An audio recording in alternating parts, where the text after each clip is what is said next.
Okay, how you doing? This is Robert Marzullo, and I'm going to show you today how to sketch out some comic book poses and what things I think help come up with the cool pose. So, always start with the head, draw a nice little oval out there, um, a torso.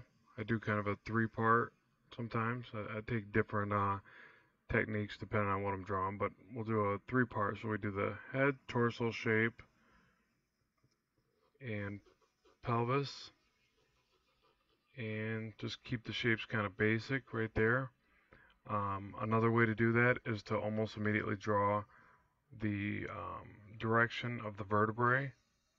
Um, this is also called like a gesture line sometimes, but just kind of picture the spine, always a curve, never straight, and then start using some other lines to define, maybe the bow of the chest comes this way over. Couple circles for the shoulders, keep them broad for superheroes, obviously. And let's zoom back just a little bit, just so this doesn't come out too stiff. And then try to start picturing where the limbs are going to go. So let's do, let's see, one arm down, kind of down off to the side. Maybe the forward forearm kind of flex thing that you see a lot.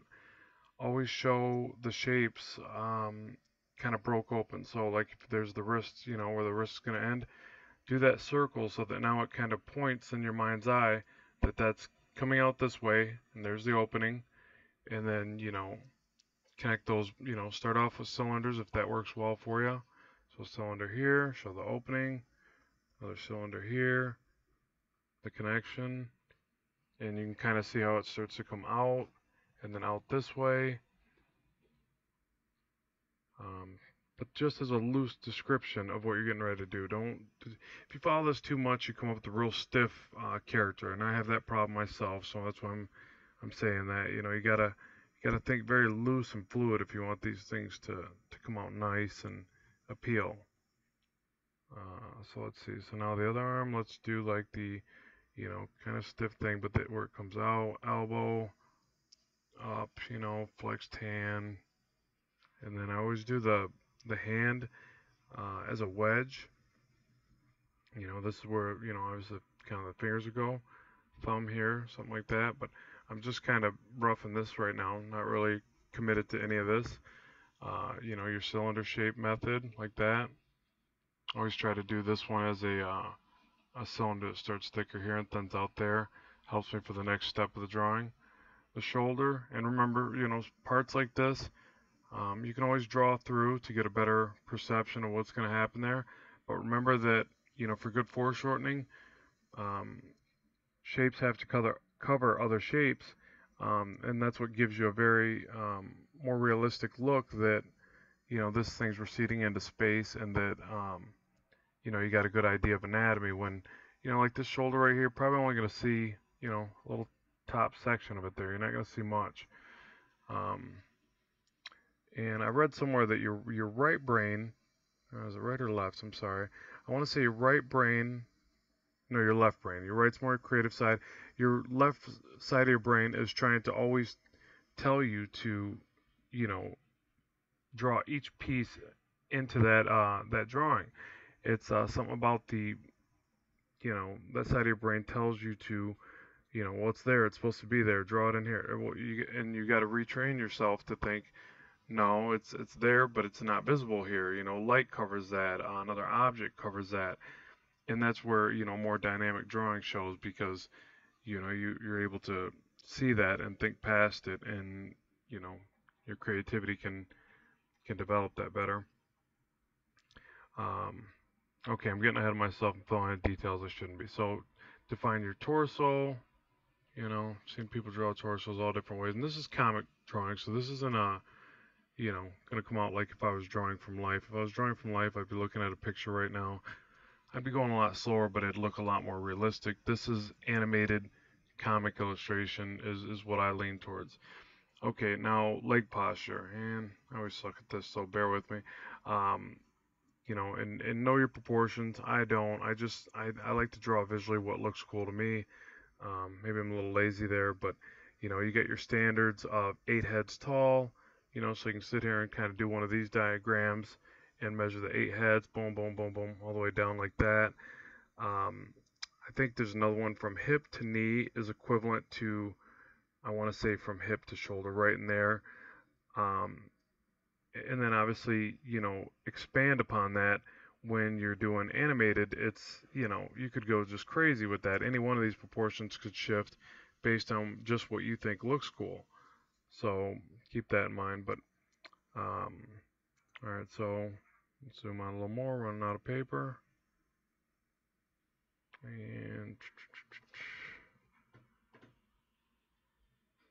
okay, so kneecap here, basically another cylinder, and you know, I'm kind of giving him a bow-legged stance, kind of the superhero, you know, ready for anything stance or whatever. I feel like the legs kind of have a slight bend back here, like that. Not too crazy. Um, and then the other thing that I want to kind of explain in this, the thing that I've been dinking with a lot lately, and I feel like it's really starting to help my drawings come out a little bit more, is once you get all this down, this is just, you know, your rough sketch. You're just trying to get kind of this form and this positioning of everything and where he's going to be, where it's going. Legs look a little long there. Head looks a little small. You know, you start analyzing it and seeing where you can bring it out. Actually, this arm's short now that I think about it, because generally the elbow lines up a little bit better with the waistline there. And that's the other thing. You start learning how to measure parts of your drawing with other parts of your drawing, but that's why this is a rough. So let's say his hand's just kind of out to here, another wedge shape. Um, you know, maybe kind of partially open, like he's, you know, not holding something, but you know, he's not just completely tensed up. Um, and you know, sometimes it helps too, even in your sketch, to throw where there might be some clothing or suit armor or whatever this character is, to help you define shape. Like a lot of times when you see characters that have a bunch of these little patches, gizmos, straps, things like that, you know, a lot of times the artist is doing that. Yeah, it gives it a lot more interesting look, but also it makes it easier to draw if you think about it. I mean, you're trying to define this shape in a 2D plane. You start throwing these half-cylinder shapes and different things. That, you know, you're thinking, you're looking at the drawing, going, "Wow, that guy's really advanced. He's drawing this really cool stuff. He's adding all these little doohickeys and gizmos." In all reality, it actually helps to make the drawing form easier, and it gives you reference points. You know, it's kind of like an engineer designing a car, but you know, you're doing this fictitious body shape, so all these little points actually help. So, all right, let's go to about there. Let's give him the downward face look, you know, just looking down or kind of intensely or whatever. I don't even know who this is. This is just more for, you know, show you how to kind of come up with these figure drawings. Okay, so there's that. There's our rough sketch. So now the part that I wanted to touch on that I think's really been helping lately is I'm going to go ahead and take this into another layer. Love layers. You got to use the heck out of that. So turn this layer down, add a new one, and then on this next layer you can start to, you know, add more detail and get really into it. And you know, and I typically work in about 3 layers now to get to where I'm trying to go with my drawing. And you could take it to 5, 10. What I mean, you know, you got to have deadlines and got to keep realistic, but you know, whatever suits you to get to, you know, what you're trying to do with the art. But this is the part I really like lately. All right, obviously I see the formula where I'm trying to go here with this, and it's not bad looking, but the thing that really I think brings these out, besides, you know, using your line depths, line widths in the right place, right time, is doing this kind of flowing process from the muscles. Gives it a lot more natural look. So, and, you know, you got to study your anatomy, know where these go, but instead of trying to box shape these or you know, trace them around too definitive or making them too defined, work on doing this flow method, you know, and getting your thick to thin lines just right. and then each muscle should flow, into that next one, and this is going to be perfect. I'm not I'm not the greatest at this, but I'm studying like anybody else. Then this one comes from behind here. And I think the next one comes lower, but I could be wrong. And then the chest, this muscle goes through here, connects to the chest, up to here. It might be a little bit wide. I want to say the chest muscle has 5 main groups. Study that and check for yourself. And then, these kind of roll into the shoulder like this. And then there's, kind of a couple separate little ones like that. And then the chest, the reason it bulks up right here is they actually roll and connect like this. And, don't do what I do where I sometimes try to draw into each one a little too much. It's more realistic and believable when, less is more on some of this. So, so say here's your whole bicep right here, right? Instead of me, tracing around this entire bicep, which I'll admit in my earlier drawings definitely was the case, where I go something like this and I'm shading the whole thing, and and I still tend to do it. I mean, it's hard not to, but what looks more realistic, I think, in these drawings is when you take the bulk of the shadowing, say it's going to be right here because the light source is to the right of our character. So then you draw the majority shadow here, or something like that, and then quickly break away from it, and then do your shading, and maybe get a little shadowing at the bottom because this thing rounds away to a couple different ways, and then you do some cross hatching or shading down here, whatever the case may be. But try to stay away from tracing everything. The entire perimeter of it looks very unnatural. And then keeping in mind that for the foreshortening portion, like say up here, we'll go over here, we bring this down like this. That same roll technique I was telling you about, where you roll it in, the muscle in, and maybe you got a wrinkle here or something, then this muscle rolls down into here, constantly bending the lines and flowing the lines into the next, and then the thick to thin, where there's going to be some shadowing, and it just starts to have more of a natural feel, I guess, than what I was doing before. And then this one would roll into there, the shoulder would come up and around, you just catch a little bit of the shoulder, and then this big old bicep would come in and block it, and then that would flow around and under kind of the connection of the shoulder and chest muscle, so that would kind of flow around it and bulk up right there, and then the chest thins down when it comes into the sternum, and like that. And again here, I don't want to trace the bicep, I just want to maybe shadow under where the bulk of it is, and then maybe where the connection is back here. And I think you see, I want to say this portion is where, the tricep is wrapping around the arm bone or whatever, which would be, I think it's the humerus, right? You have to check me on that one, I think it is. All right, and then it rolls under and around this way. So you got two things. You got the bone where it kind of shows through here. There's probably another muscle on that I'm not aware of, but I'm going for just the main ones. And then it rolls around to the elbow. Which that I kind of do this little, bend right there, a little point. And then this muscle rolls up and around. Something like that.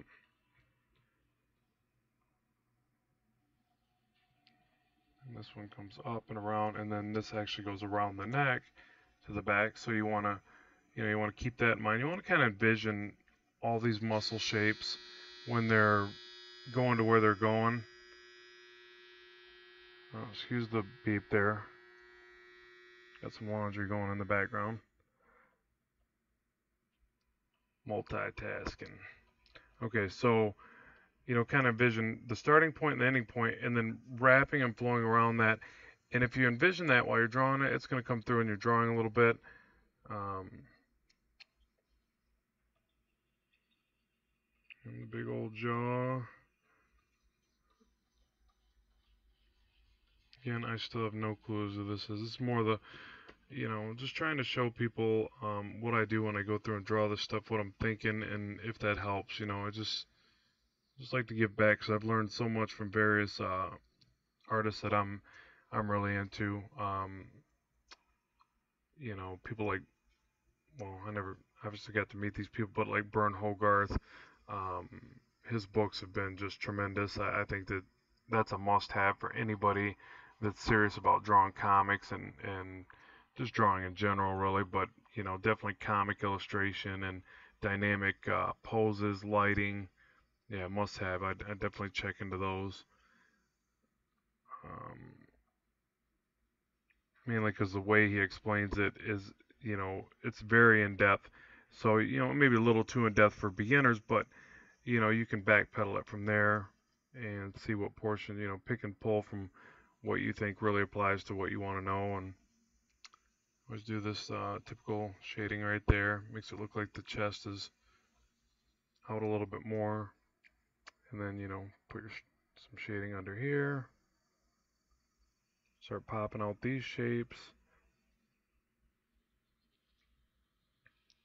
Okay, and sit back and see if that looks, yeah, decent. I mean, let me see, what's not looking right through. That's the other thing I do. I sit back, I kind of look at it, go, where could I improve on this? What am I doing wrong?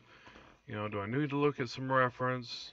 And I'll be honest, I am not a reference guy. I have a hard time even pulling up reference for um, any of my drawings. I'm doing it more now that I'm older, now that I know the value of it. But I'll tell you the truth, I just like drawing out of my mind. And it probably shows. It's probably why there's going to tend to be more distortion in my work and stuff like that. But I've always been that way. I've always like just drawn kind of this, what I see it to look like. And sometimes it's better, sometimes it's not as nice. You got to make that decision for yourself of where you're trying to take it.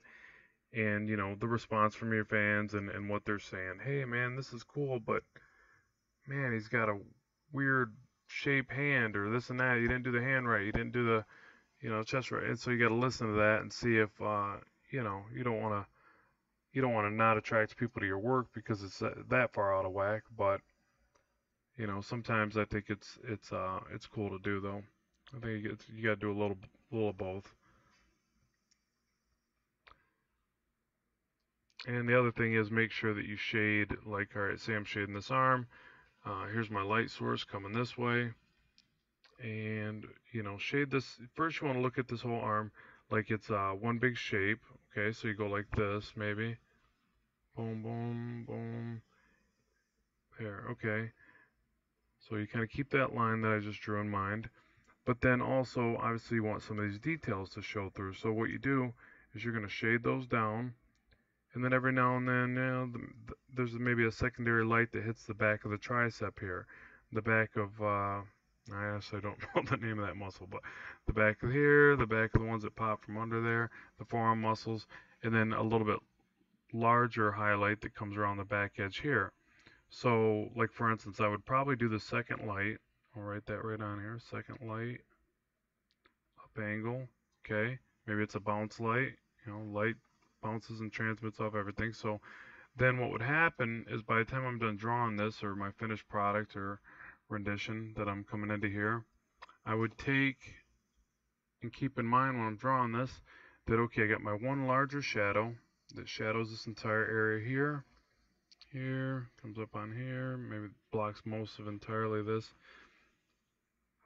That's the beauty of digital too, because a lot of times when you're drawing on paper, you try not to, I don't know, me personally, I try not to put down too much and then have to erase a lot. It bothers me, but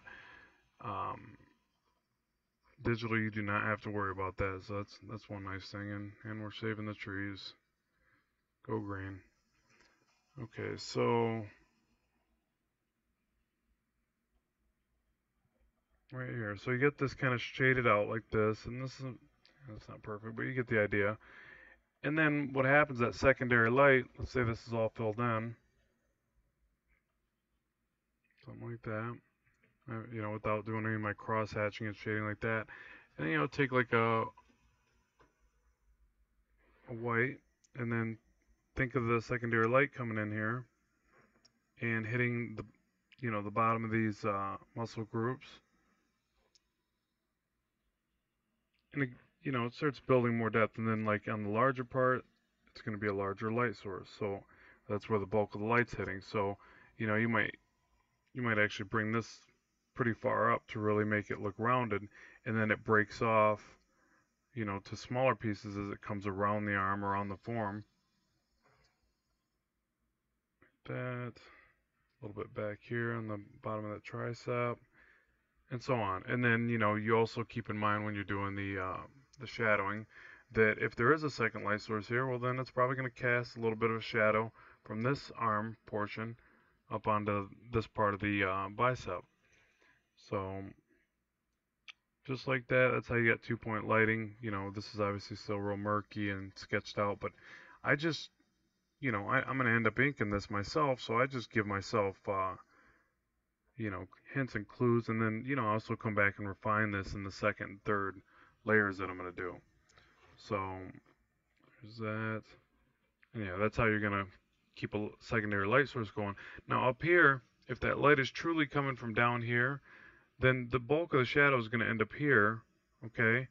But then not a whole lot up here. You're going to get some on the bottom here, some on the bottom here. You got to keep in mind with the angle. You don't want to, say, do all this shading here and then do it all to the back of the arm here. It's going to look unnatural. It's not going to work well. But if you got the bulk of the shadows here, and then you angle it like it kind of did on this, was that the deltoid? The shoulder muscle or whatever. Same thing here. Then it's going to work well. It's going to match the idea. And then, okay, all the shadings right there from the second light source, or the main light source is causing the shadow, second light source is causing the little highlight here. You do the same exact thing in this area here and here, and you can almost define it just like I'm doing here by sketching these smaller shapes. It's the beauty of the sketch layer. And I'd actually recommend that because me personally, as I'm drawing, I get too into all the various details, and I sometimes forget, and I'll mess up and throw the light source on the wrong side. So, if you go through and kind of do these little shapes to remind you, along with these arrows in your sketch layer, why not? It's, it's not going to hurt a thing. So, and yeah, same thing here.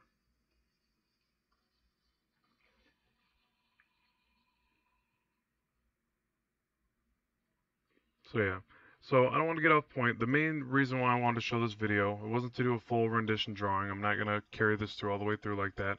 I just wanted to show you the things that have been helping me lately. That's one, if you're doing an arm, here's the shoulder. Use cylinders if you like doing that. I use them sometimes. Connect the cylinders like this. But then remember when you come back to do the next layer, the next drawing, to roll the muscles and study your anatomy so you know where they go. Roll them into the next form. It's a lot more natural looking, and then shadow to the, where the bulk of the muscle mass is.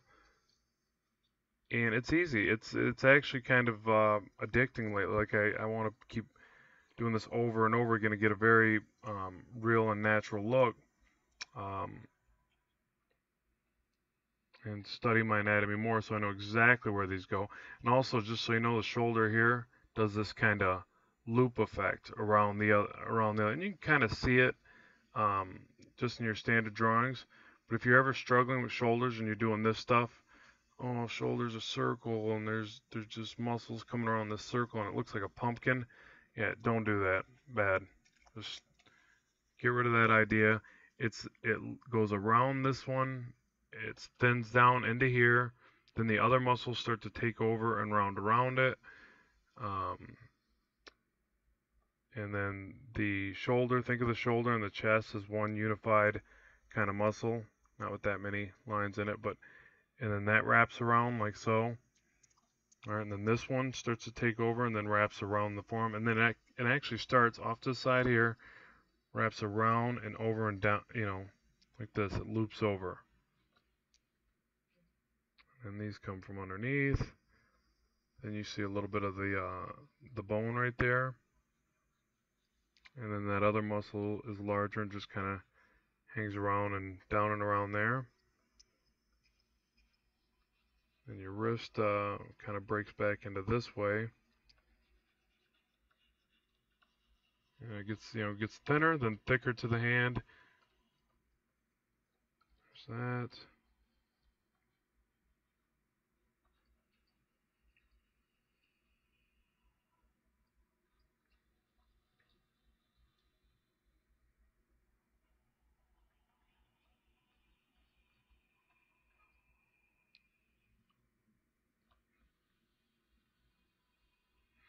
Yeah, and just study, now if you go and try this, study your other artists that you're a big fan of. Look at how they're doing it and how they break it down. Always try to go back to and erase too many of the connection lines for a more natural look. If it's looking like it's just too traced for the shape, just go back, erase some of those lines, and then watch it start to look more natural. Um, you know, and put some variation in your characters because not everybody needs to be ripped up like Arnold Schwarzenegger, I think, or like he used to be, I should say. Um, so just play with that, and you know, different variations will get you different things, different looks. So that the shading and the 2-point lighting like that, and yeah, remember your spine's always bent, and then just try to flow different poses from there. So hopefully that helps you. If you got any questions and there's anything else that I can expound upon and come up with, let me know so I can come up with new ideas and help your drawing ventures. And feel free to comment and tell me what I could do better. And I'm all ears. So thanks very much. Take care. Be sure to subscribe. Bye.